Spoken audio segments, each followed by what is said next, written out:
Okay, well, good morning. I'm Forrest Pinkerton, CEO of Band for the Heartland.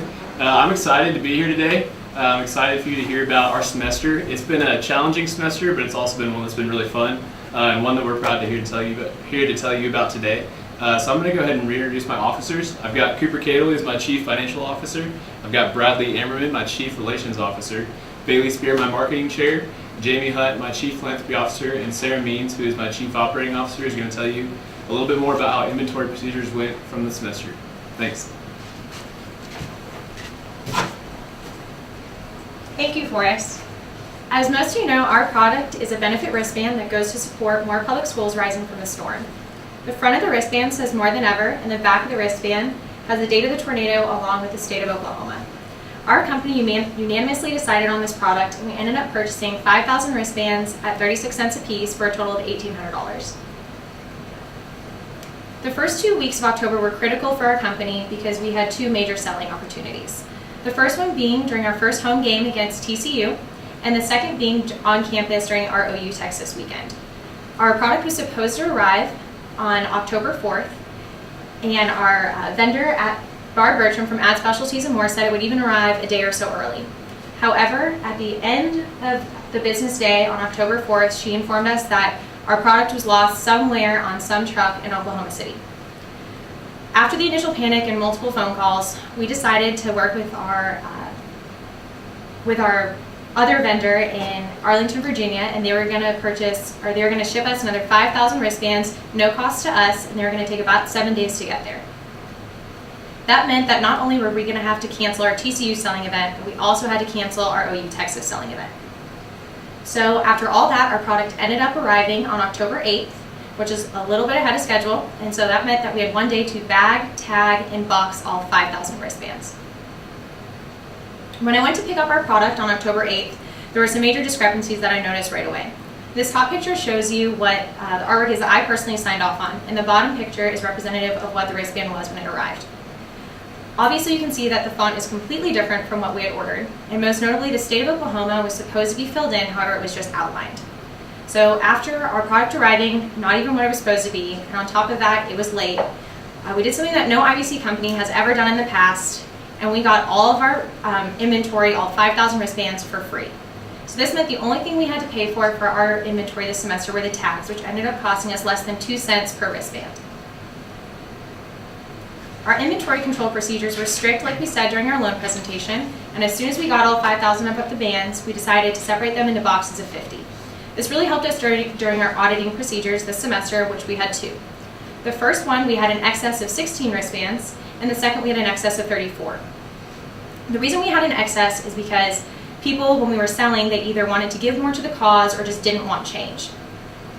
And we ended up having a total of 1,440 extra wristbands throughout the semester, and I'll tell you a little bit later what we did with those. On December 2nd, we implemented our exit strategy with OUIT, in which they purchased 1,000 wristbands for 50 cents a piece. We did have a lot of inventory left over, and we definitely thought that selling 5,000 wristbands was going to be an easy task. However, it was much more daunting than we expected. So we did have inventory left over, and so this meant that we implemented our exit strategy. Originally, we only wanted to do this as a last case scenario, but because everything was free, we got $500 worth of profit off this transaction. So at the end of this, we still had that 1,440 wristbands left over. So we decided that we were going to donate them to the children at Moore Public Schools. So on December 10th, as a company, we went to a Moore Public Schools board meeting in which we got to talk to parents, faculty, and staff, and we got to tell them what we did this semester, how we did it, and how much money we were going to give them. And on top of that, we were giving them the wristbands itself so they could give to either their students or their children.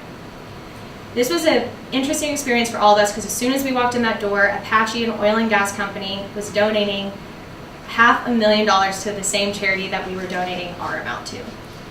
We definitely thought that the community wasn't going to be as accepting of our not $500,000 versus what they had given, but as soon as we stood up there, we got a standing ovation, and on top of that, a woman had cried who had lost her son in Plaza Towers. So it was definitely a humbling experience for all of us, and we realized that all the hard work that we put in this semester really came down to that moment.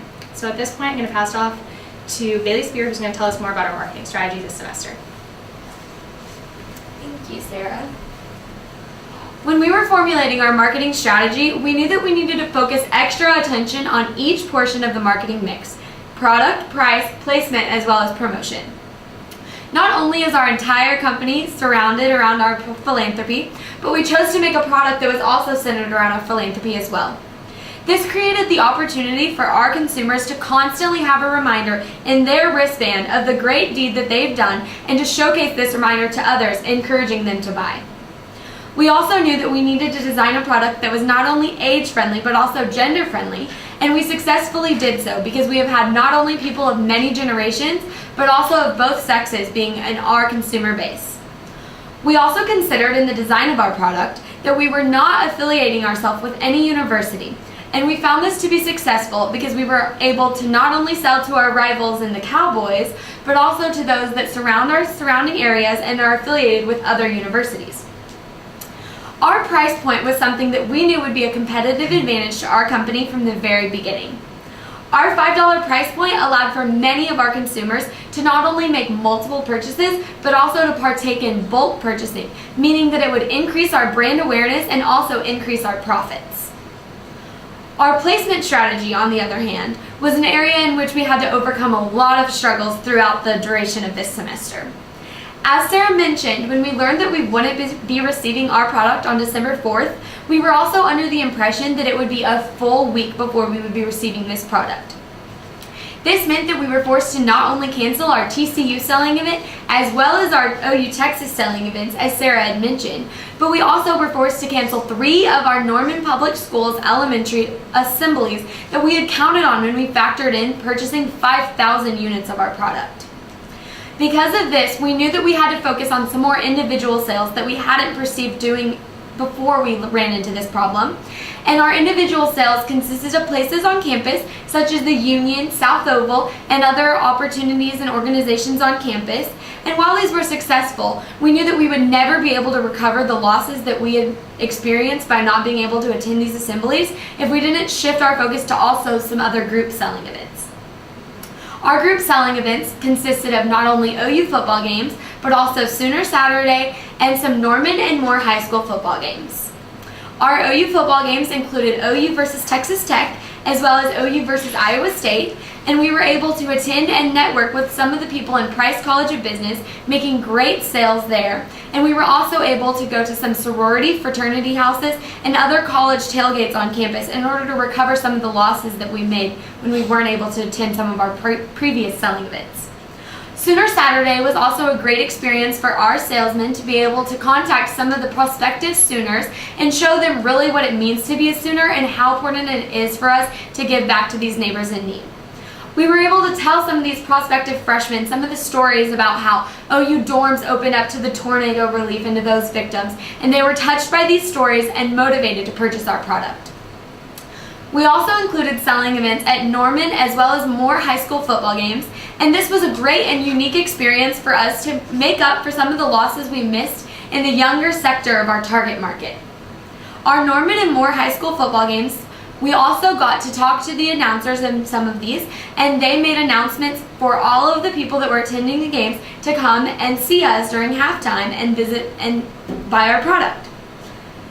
Finally, with our promotion strategy, we included a news segment, social media, community outreach with the Sooner football team, as well as sales brochures, flyers, and a banner. Our news segment aired at 6 a.m. and noon, capturing both markets of viewers.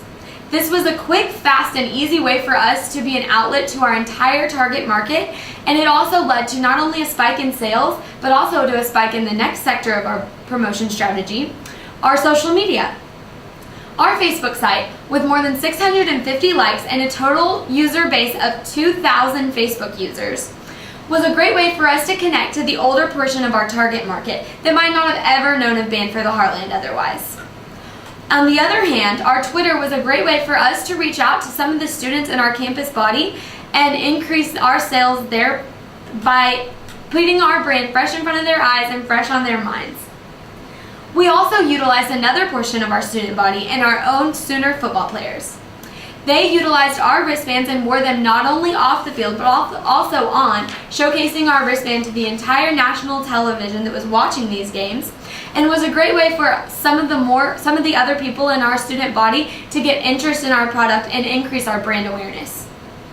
Finally, our sales promotions include a sales banner, a sales brochure, as well as flyers. Our flyers showcased our three most important facts: the fact that we're supporting more public schools, our affiliation with OU as well as IBC, and the fact that our $5 price point means that no one can be deterred away from purchasing our product. We also included these facts on our brochure, as well as some information about our logo-specific sales so that we could target those businesses that we were wishing to do sales with. And finally, we have a sales banner that we set up at all of our company selling events, and this was a great way for us to increase our professionalism, our credibility, as well as be an eye-catching booth to our consumers. So in conclusion, through making a product completely based around philanthropy, pricing it at a price to sell, overcoming some of the difficulties in our placement strategy, and also utilizing extensive promotion tactics, we were able to create a brand that we could market to our entire target market. And to tell you a little bit about the monetary efforts of this target market, I'd like to introduce our CFO, Cooper Cato.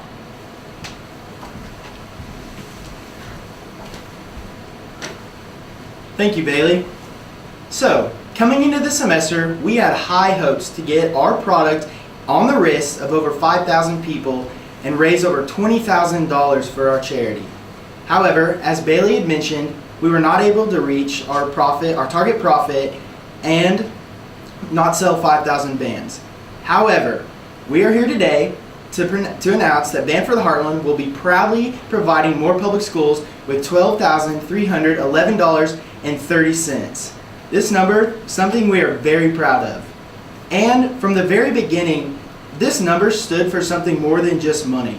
We wanted to, from the very bottom of our hearts, we wanted the people to know that they needed our help, that more needed our help more than ever. So, as you can see, 4,769 bands were still sold, and so we count that as a complete success.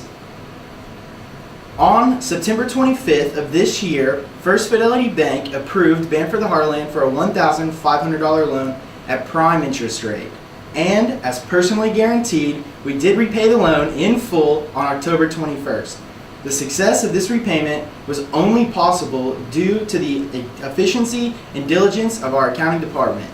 Our Chief Accounting Officer, Coleman McCauley, collected money and receipts at the end of each company meeting every Monday, Wednesday, and Friday. Following these meetings, he, along with the accounting department, would go and make photocopies in preparation for the bursar deposits. In addition to this, the accounting department would put together each week a weekly balance, an income statement, and a balance sheet. Chief Executive Officer Forrest Pinkerton and myself reviewed over each of the financial logs in order to minimize the errors in order to minimize all the errors before sending them off to any university professionals or professors. Some of the problems that we saw from the very beginning with our accounting procedures were going to be the difference of having bulk orders, logo-specific orders, and other discount sales that we were offering. So, from the get-go, our accounting department and our finance department got together and created special forms for each of these. And through the cooperation of everyone on our team, we were able to keep accurate logs throughout the entire semester. In conclusion, looking at these cost of goods sold, which was a low $94.84, the logo-specific sales profiting over $5,000, and our net profit of $12,311.30, we find this semester to be a financial success. And I'm going to welcome up Jamie Hunt, our Chief Philanthropy Officer, to talk a little bit more about what that money is going to do for those and more.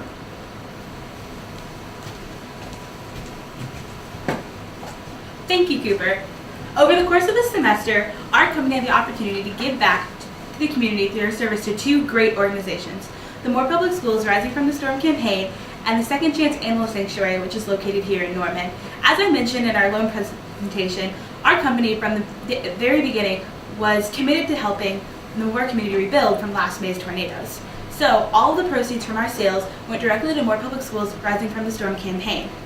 With our $12,000 donation, we were able to supply classroom technology for 3 classes in More Public Schools. And this includes the donation of a Dell computer, a Red Cat all-in-one system, a smart response system for their smartboards, as well as a document camera. And this is really great because our donation will not only help them rebuild from the things that they lost, but it will also help benefit generations of students for years to come. And also our donation, while it was monetary, also has quite an emotional significance as well. Through our personal selling, we were able to meet hundreds of people in the community who were personally affected by the May tornadoes. This included first responders, teachers and students in the Moore School District, as well as those who lost their lives, or relatives of those who lost their lives, or those who lost their homes. And so it really hit home what IBC is all about. At the end of the day, it's more than just $12,000 in a bank account. It's more than just a grade on our transcripts. It's really about changing lives in our community and making a difference. And so what we did for More Public Schools will go beyond what we did in 4 months at OU. And our donation will not be forgotten, and it won't go to waste. So we're really proud of what we did for the school district and for the children who we impacted. Also, we donated our hours to Second Chance Ambulance Sanctuary, which is located here in Norman. At the very beginning of this semester, they asked us to attend their cleaning and feeding shifts, which they had twice daily, in the morning and in the evening. And during these shifts, we would clean cages, we would walk dogs, we would do laundry, we would do general cleaning around the shelter, and it was really great. However, we quickly realized that there was a problem. A lot of student organizations like to volunteer at Second Chance, and they began to be overwhelmed with support, and so they had to enact policies to help manage the student volunteers, and these negatively impacted our opportunities to volunteer. And so we began to get turned away, and we were really discouraged because we wanted to help at Second Chance, but we recognized that there were better ways that we could serve their needs. So we decided to come up with a donation drive for Second Chance. And this meant that we would go to different stores in the community. Our 2 biggest supporters were Homeland and Petco. And we would set up a table out front of the store, and we would have a wish list. On it would be non-veterinarian items like paper towels and laundry detergent. And as customers would enter, we would give them the sheet, they would do their shopping, and on the way out, they would give the goods to us at our table. And then we would facilitate the actual donation to Second Chance. And the result we had was overwhelming. It was phenomenal. We were able to collect hundreds of items, including 150 packages of paper towels, 67 bottles of bleach, 58 bottles of laundry detergent, and overall, our donation was worth over $3,000, which is incredible because it means that we'll help them save money for months to come, and lowering their bottom line will allow them to give better care to the dogs and cats that they have in their shelter. So this is a really great way for us to serve other needs that Second Chance had while still giving back to them. Another opportunity we had with Second Chance was to help with the remodel of a location they'd recently acquired. In the beginning of November, they got the rights to use a building that had been abandoned for 25 years off of West Main Street. And we went there the very first day, and everything was covered in a 1/4 inch of dust and sawdust and grime, and it was awful. And we actually gutted and cleaned the entire building with help from the board of directors there, and we completely transformed the space. We painted walls, we did landscaping, we helped organize the shelves, we replaced ceiling tiles and lights, and as you can see from this picture, that's just a little look of what it looked like on about day 5, and we really enjoyed what we did here, and we actually decided at the very end to make one final push and pull an all-nighter at the Main Street location. And so we stayed the entire night volunteering together, bonding as a company. For some of us, it was our first all-nighter. For most of us, it won't be our last, but we have a little video that will tell you about what we did.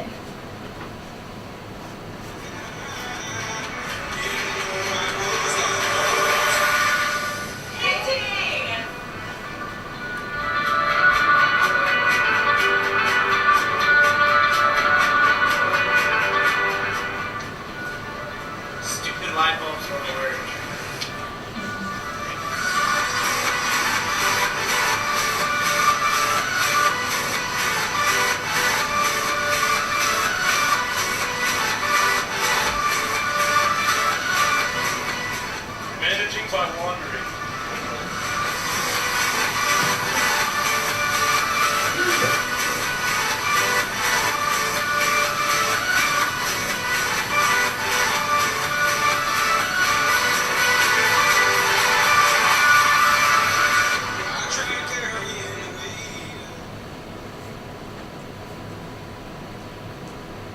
And now I have a graph for you, which I really think demonstrates our company's commitment to the community.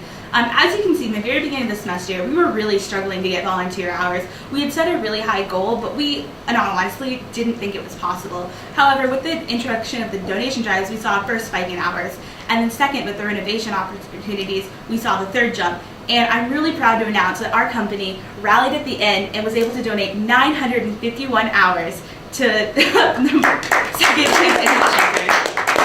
And this is a really great thing for our company because not only were we able to help the children and more, we were also able to help animals and cats. We were able to help dogs and cats in the local area. So now that we've talked about the value we created in the community, I'd like to bring up Brad Ameman, our Chief Relations Officer, who will talk about the value we created within ourselves.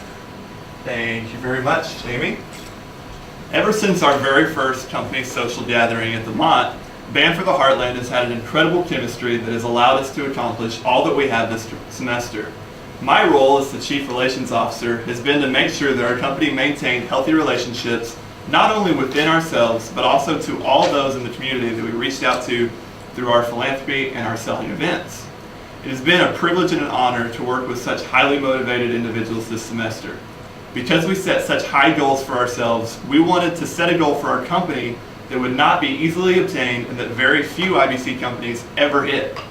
As Sarah mentioned, we had a few setbacks with our product, and as Jamie mentioned, we had some problems with our philanthropy as well.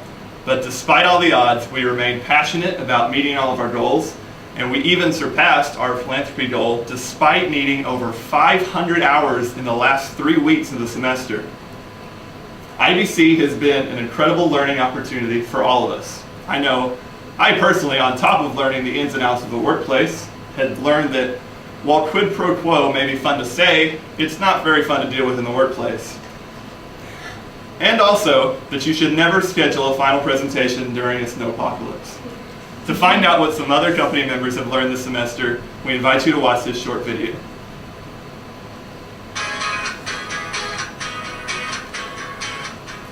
IBC has taught me putting a face or a cause behind a product makes the selling and all the hard work a lot more enjoyable and rewarding. IBC has taught me how to manage my time more efficiently and effectively.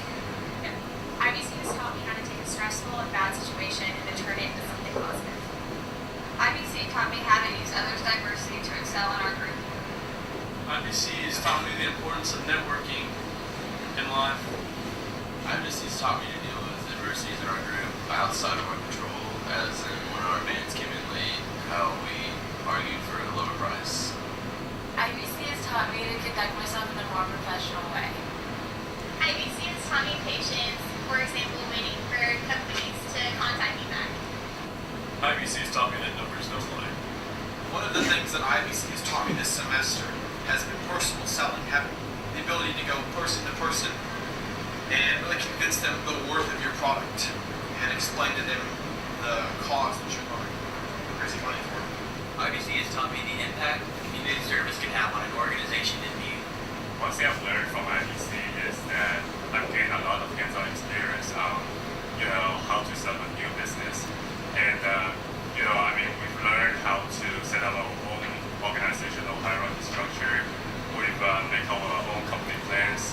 And most importantly, we've come up with an idea and, we design our own product. So, overall, I feel like IBC is a great program to get into. And, as an international student, I feel like it is my best college experience so far. So, and also I'm really glad that I've been working with a whole bunch of awesome people.